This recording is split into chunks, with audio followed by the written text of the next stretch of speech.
The Grand Council chamber of the Zephyri Empire stretched across 300 meters of polished obsidian, its vaulted ceiling lost in shadows that even the most advanced optical sensors couldn't penetrate.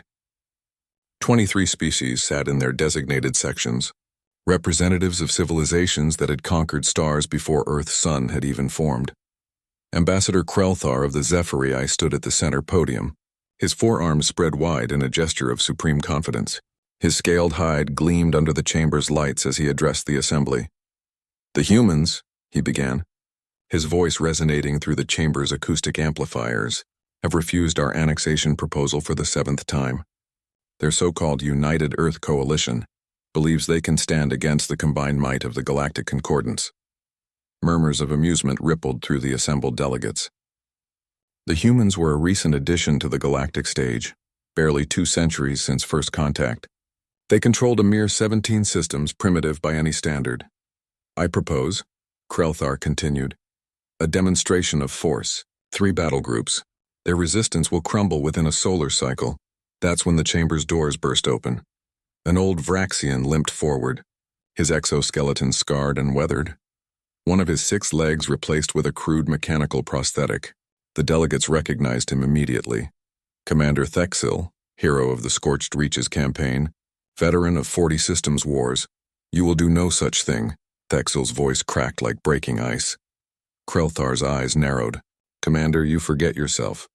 This is a closed session. I fought them." Thexil's words silenced the chamber. 15 years ago, before the Treaty of Kepler Station, before anyone here understood what humanity truly is. He dragged himself to the podium's base, his mechanical leg clicking against the obsidian floor. "I commanded the Vraxian Third Fleet, 18 dreadnoughts, 400 support vessels. We encountered a human mining colony in the Barnard star system. 3,000 civilians, no military presence. Easy conquest, we thought. The chamber had gone deathly quiet. They had 5 civilian transport ships, not warships, cargo haulers, mining vessels, a passenger liner. We sent the standard surrender demand." Thexil's mandibles clicked in what might have been a bitter laugh. "They responded with 2 words, 'Come try.' We did. We bombarded their colony from orbit, destroyed their mining platforms, reduced their settlements to rubble. And then those 5 ships, those civilian ships, they attacked us." Ambassador Krelthar scoffed. "Civilian vessels against dreadnoughts? They rammed us." Thexil's voice dropped to a whisper. "The first ship, a mining hauler, loaded itself with unstable reactor cores and drove straight into our flagship's shields. The explosion crippled our entire forward line.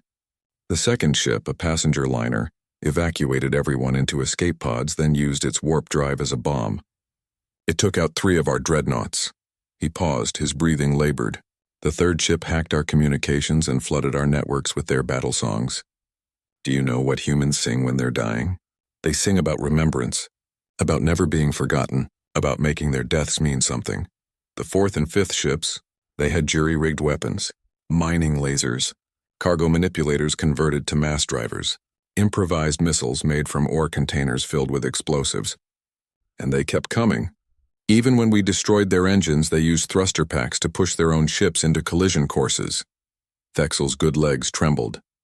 "By the time we destroyed all 5 ships, we had lost 11 dreadnoughts and over 200 support vessels. The human survivors, the ones who made it to escape pods, they kept fighting. With handheld weapons, with tools, with their bare hands when they boarded our damaged ships. But surely," another delegate interjected, "your fleet eventually, we retreated." The word hung in the air like a death sentence. "We, the Vraxian Third Fleet, conquerors of the Scorched Reaches, retreated from 3,000 human civilians." Thexil turned to face the full assembly. "That was one minor colony. Since then, I've studied them. I've read their history. Do you know what humans do to enemies who threaten their home? They don't just defeat them, they erase them. Their word for it is total war." He activated a holographic display. Images filled the air, human historical records. Cities reduced to atomic shadows. Continents burned. Oceans boiled. This is what humans did to each other over territorial disputes, over resources. Over ideological differences, the images shifted. And when they finally united, when they pointed that capacity for destruction outward, they turned the Keltar hive, a species that had terrorized the outer systems for 3 centuries, into a historical footnote in less than 5 years. The Keltar had biological weapons that could sterilize planets, Thexil continued. The humans responded by developing counter-agents and deploying them into every Keltar breeding world simultaneously. The Keltar tried to retreat into deep space. The humans hunted every last hive ship. Not one survived. Ambassador Krelthar's confidence had visibly wavered. Surely you're exaggerating, am I? Thexil gestured to his mechanical leg. This is a gift from humanity. I lost my real leg in the battle. When we signed the peace treaty, a human doctor, one whose family died in that colony, she designed this prosthetic specifically for me. She said, "Remember what mercy looks like and never forget what happens when you mistake it for weakness." The old warrior's voice grew quiet. Humans have a saying, "We sleep peacefully because others stand ready to visit violence on those who would harm us." But that's not quite right. The truth is darker. Humans sleep peacefully because they've proven again and again that any species threatening them will face extinction. He looked directly at Krelthar. Your 3 battle groups? Humans will study them, learn from them, and then they'll come for your shipyards, your supply lines, your homeworlds. They'll turn your military doctrine against you. They'll hack your systems. They'll infiltrate your ranks. And when you finally surrender, when you beg for mercy, they'll give it to you, because that's what makes them more terrifying than any war species the galaxy has ever known. They're capable of ultimate violence, Thexil said, but they choose mercy. And that choice, that restraint, isn't weakness. It's the leash on a monster. Attack them and they'll slip that leash. They'll show you what they're truly capable of. And by then it will be far too late. The chamber remained silent for a long moment. Finally, one of the senior delegates spoke.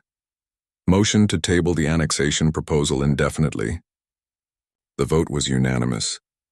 As the delegates filed out, Ambassador Krelthar approached Thexil. You really believe they destroy us?